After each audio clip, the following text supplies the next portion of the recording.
They say appearances can be deceiving, and no one exemplified this more than Margaret Hensley, or Grandma Maggie, as the neighborhood kids lovingly called her. With her ever-present floral apron, her perfectly pruned garden, and a welcoming smile, she seemed like the embodiment of warmth and innocence. But beneath that soft exterior lay a secret so dark it would shake the quiet suburb to its core. It all started on a mild spring evening. Maggie was in her backyard, tending to her prized roses. The setting sun cast a golden glow over her garden, the air heavy with the scent of blooming flowers. She hummed softly as she worked, her hands deftly snipping away at the stems.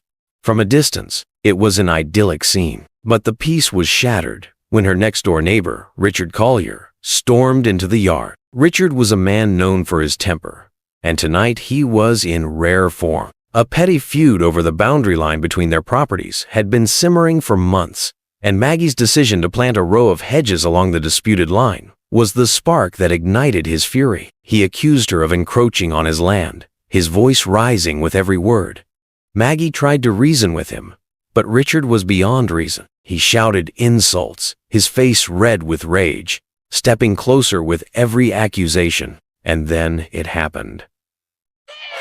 In the heat of the moment, Maggie snapped. She'd always prided herself on her patience, but Richard's unrelenting tirade pushed her past her breaking point. When he stepped too close, his finger jabbing toward her face, Maggie's hand shot out instinctively. She shoved him not hard, just enough to create some distance. But Richard stumbled, his foot catching on a protruding root. He fell backward, his head striking the edge of the stone bird bath with a sickening crack. For a moment, everything stood still. The birdsong ceased, the wind held its breath, and Maggie stared in frozen horror at the man lying motionless at her feet. She dropped her pruning shears, her knees buckling slightly as the gravity of what had just happened began to sink in. She hadn't meant for this to happen. It was an accident, plain and simple. But who would believe her? She was the only witness, and their history of arguments painted a damning picture. Panic took hold. Her hands trembling, she knelt beside Richard, checking for any sign of life. There's none. The back of his head was slick with blood, a crimson pool forming beneath him. Maggie's mind raced. She couldn't call the police. What would she say? That she'd killed her neighbor in a fit of anger? No one would buy that it was an accident. She had to do something. Anything. Her eyes darted around the yard, landing on the shed in the corner. It was old and cluttered, but it would do. She grabbed Richard by the wrists, her heart pounding as she dragged his body across the lawn. It wasn't easy. He was heavier than he looked, and every muscle in her body screamed in protest. She reached the shed, threw open the door, and pulled him inside. The smell of earth and rust filled her nostrils as she worked quickly, covering him with a tarp and stacking bags of soil on top to conceal the makeshift grave. When she finally stepped back, her chest heaving, she surveyed her work. It wasn't perfect, but it would buy her some time. She locked the shed and stumbled back into the house, her mind reeling. She scrubbed the blood from her hands, her breath coming in short, panicked gasps. The events of the evening played on a loop in her head, each moment more surreal than the last. Maggie sat at her kitchen table, her hands clasped tightly around a cup of tea she didn't remember making. The house was silent, but the quiet was oppressive, pressing down on her like a physical weight. She tried to rationalize what had happened. It wasn't murder. It was an accident. A tragic, unthinkable act. But accidents have consequences. And as Maggie would soon discover, her actions that evening set off a chain of events far more horrifying than she could have ever imagined. Maggie thought she had covered her tracks. The body was hidden, the blood cleaned up, and her alibi an uneventful evening at home seemed full. But secrets have a way of revealing themselves, and Maggie's wasn't as well hidden as she. Unbeknownst to her, someone had been watching. 17-year-old Jason Whitman, a teenager from the house across the street, had been walking his dog that evening. He'd paused by Maggie's yard, distracted by a notification on his phone, just in time to see her dragging something into the shed. Jason hadn't realized what he was witnessing but as the details sank in the way Maggie glanced nervously over her shoulder, The odd shape under the tarp a sinking feeling took. Jason confided in his best friend Emily Carter the next morning. The two of them debated what to do. Emily suggested confronting Maggie directly, reasoning that it could all be a misunderstanding. Jason wasn't so sure. He'd seen enough true crime documentaries to know that confronting someone who might be hiding a body wasn't exactly. Still, Emily was insistent, and Jason reluctantly agreed to leave a note on Maggie's porch, asking her to meet them at the park. The note was simple. "We need to talk about what we saw.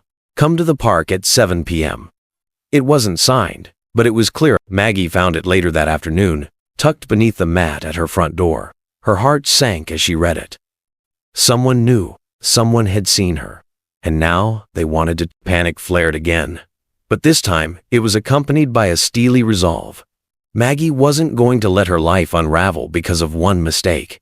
She needed to find out who had left the note and and if it came to it, she would do whatever was necessary to protect her. As the hours ticked by, Maggie's mind became a battlefield.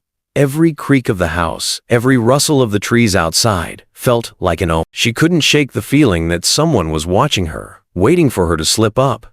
She barely ate. Her stomach knotted with anxiety, and sleep was out of the question. When she closed her eyes, she saw Richard's lifeless face, staring back at the note on her doorstep. Haunted her. Who had left it? And what did they know? The thought of going to the park at 7 p.m. filled her with dread, but she couldn't ignore it. She needed answers. By late afternoon, Maggie had convinced herself that the note was a trap. If someone had seen her, they wouldn't want to talk. They'd go straight to the police. Unless they wanted something from her. Blackmail, perhaps? The thought sent a fresh wave of panic through her. She couldn't let this spiral out of control. Maggie spent the rest of the day peering out from behind her curtains, scanning the street for anything out of the ordinary.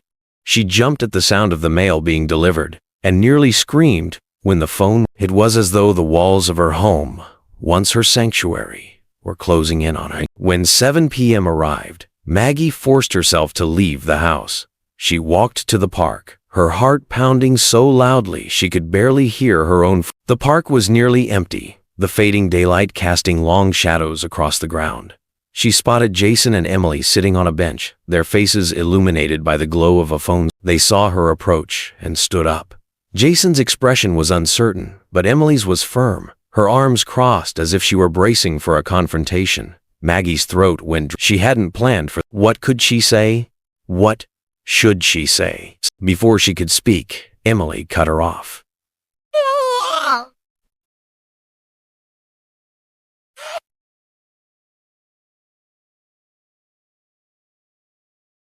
"We know what you did,"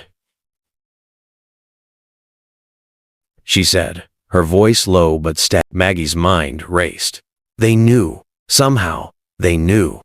And now they were holding her life in their hands. Her desperation boiled over into a flood of words as she stammered out a half-truth, blaming the incident on Richard's aggression and insisting it had been an accident. Jason and Emily exchanged a look. They didn't seem entirely convinced, but they didn't press further. Instead, Jason said, "Dangerous." The word echoed in Maggie's mind as she walked home that night. They thought she was dangerous. Maybe they were, because as much as she wanted to believe she was still the same kind-hearted grandmother everyone knew, a darker part of her had taken hold, and it wasn't going to let go without a fight. After the disappearance of the teenager, Emily Carter, Jason Whitman's best friend, couldn't shake the nagging feeling that something wasn't. Jason had been acting strange, withdrawn since he went to confront Grandma Maggie. Emily had noticed Jason's unease, but he never spoke of what happened when he returned from Maggie's. It was unlike him to keep secret. A week passed without any sign of Jason. His parents had grown concerned, and so had Emily. She couldn't stand the silence. Emily's suspicions deepened as she recalled the odd way Maggie had behaved when she last. There had been something unsettling in her eyes. Something that didn't belong in the face of the sweet old woman she'd known her whole life. She knew she had to act before it was too late. Late one night, Emily decided to visit Maggie's house. The light in the kitchen window flickered as she approached, casting an eerie glow on the garden that had once seemed so peaceful. Emily's heart raced as she scanned the property. She could hear the soft hum of Maggie's voice, no longer welcoming, but eerily calm, from inside. Join Scales of History for captivating deep dives into the world of true crime, exploring the darkest tales and mysteries. From infamous heists to chilling conspiracies, you'll uncover gripping stories of crime and intrigue. Subscribe now and hit the bell icon to stay updated on every twist, turn, and untold story. Don't miss out. Be part of the journey to uncover the secrets behind the crimes. Emily crept around the side of the house, peeking through a crack in the blinds. What she saw made her stomach churn. Maggie was in the kitchen, humming a tune, oblivious to her presence. But there, on the kitchen table, was a dirty rag and something that looked like dried blood. Emily's throat tightened. She had to find out what was going on. She made her way to the back of the house, where she saw the shed, now locked tightly. It was the only place Maggie could have hidden the body, and it wasn't far from where Jason had last been seen. Emily tried the door, but it was secure. Her fingers trembled as she pulled at the handle, knowing that she was crossing a line. She had to be sure. She waited for the right moment, then crept to the front door, deciding to ring the bell under the guise of a casual visit. When Maggie answered, her face was as composed as ever, yet Emily could see the flicker of wariness in her eyes. She had to press her. "Hi, Grandma Maggie." Emily began with a soft smile, trying to mask the tension she felt. "I was just wondering if you'd seen Jason. I haven't heard from him in days." Maggie's expression faltered for only a fraction of a second before she recovered. "Oh dear, I haven't seen him. Have you tried calling him?" Emily nodded, but the lie hung in the air. "I'm just worried. I know he came to see you a few nights ago about the argument with Richard. Maybe he just got lost in the woods or something." Maggie chuckled, a strained, awkward laugh that didn't quite reach her eyes. "Oh well, you know Jason. He's always getting into mischief. I'm sure he'll turn up soon enough." Emily's instincts screamed at her to push harder. "You sure you haven't seen him around? I'm really concerned." Maggie smiled gently, the same warm smile that had greeted Emily countless times. "Don't worry, dear. Jason will be fine." The door began to close, but not before Emily noticed a thin trail of dirt near the edge of the doorframe, dirt that looked suspiciously fresh. Emily's heart sank as she made her way back home. The pieces were falling into place. Jason had disappeared after visiting Maggie, and now Maggie was acting even more strangely than before. Emily couldn't ignore the signs. She was certain now that Maggie had something to hide. The night after Emily's visit, Maggie's paranoia reached a breaking point. She had been watching her every move, seeing her lingering around the property, digging for answers. It was only a matter of time before Emily put everything together. Maggie couldn't afford to let that happen. Emily was determined. She had grown more convinced that Maggie was hiding something, and now she was closing in. It wasn't long before she showed up at Maggie's door once again, this time with a more direct confrontation. "Maggie, we need to talk," Emily said, standing at the doorstep with a firm look on her face. "Where is Jason?" Maggie stepped back, eyes narrowing slightly. She had anticipated this moment, but her composure was slipping. "Emily, I don't know what you're talking about. Jason will turn up. Now, please, I have to get some rest." But Emily wasn't leaving. "You're lying. I know you've done something to him." Maggie's heart raced. She could feel the weight of Emily's accusation and the pressure building. She didn't have much time. With a quick motion, she grabbed the door handle, slamming it shut in Emily's face. But Emily, determined to find the truth, pushed back, forcing the door open. "I won't leave until I know where he is," Emily shouted. In that moment, Maggie knew it was over. She couldn't let Emily live to tell the truth. She grabbed the closest thing within reach, a heavy vase, and swung it with a practiced motion. It struck Emily's head with a sickening thud, and she crumpled to the ground in an instant. Maggie stood over her, panting. She stared down at Emily's lifeless body, feeling a strange calm wash over her.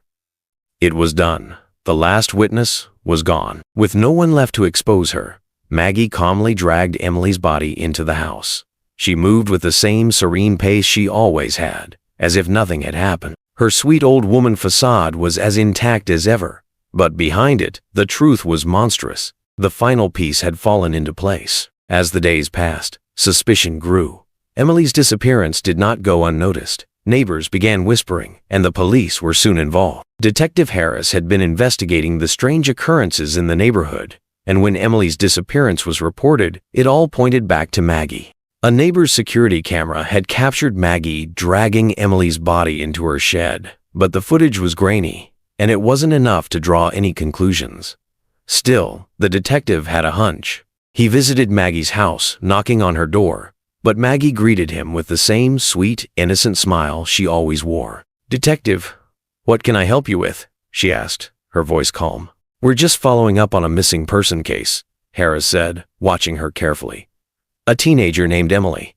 Maggie's eyes flickered for a moment, but she quickly recovered, her demeanor unchanged. "I'm sorry to hear that.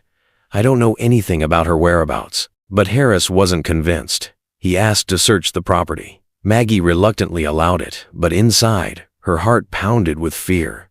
She knew what they would find if they looked long enough. As Harris moved through the backyard and toward the shed, Maggie's calm exterior began to crack. She followed him, trying to maintain her composure. But the moment the detective opened the shed door, the truth was laid bare. The bodies of both Emily and Jason were hidden behind piles of old gardening tools. The detective's voice was steady but grim as he turned to Maggie. "Maggie, you're under arrest for the murders of Jason and Emily. You have the right to remain silent." Maggie's once innocent face was now hardened with the weight of her actions. As she was led away in handcuffs, she made no attempt to resist. She had played the perfect role for so long, but now there was no escaping the darkness that had consumed her.